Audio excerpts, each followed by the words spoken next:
చిన్న పుస్తకం పెద్ద కల. అరే, ఈ చిన్న పుస్తకం రాత్రిపూట ఎందుకు కదిలింది? రవి పుస్తకం తెరిచాడు. అందులోంచి వెలుగు వచ్చింది. భయపడకు రవి, నేను నీ భవిష్యత్తు పుస్తకం. పుస్తకం మాట్లాడుతుందా అని రవి ఆశ్చర్యపోయాడు. నన్ను ప్రతిరోజూ చదివితే నీ జీవితం మారుతుంది అని పుస్తకం చెప్పింది. లేదంటే నీ సమయం ఇలా పోతుంది అని ఫోన్ చూపించింది. అప్పుడే గది మొత్తం తిరగడం మొదలైంది. భవిష్యత్తు తెరుచుకుంది. ఇది చదవని రవి భవిష్యత్తు. అవకాశాలు లేవు. ఇది చదివిన రవి భవిష్యత్తు. ఆత్మవిశ్వాసం, గౌరవం. చదువు అంటే మార్కులే కాదు, ఆలోచించే శక్తి. చదువు నీ ఆయుధం, నీ రక్షణ.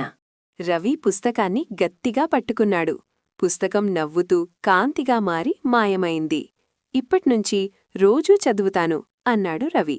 ఉదయం వచ్చింది కొత్త ఆశతో. చిన్న పుస్తకం కావచ్చు, కాని కలలు చాలా పెద్దవి. మరెన్నో ఆసక్తికరమైన కథలను వినడానికి దయచేసి సబ్స్క్రైబ్ చేసుకోండి.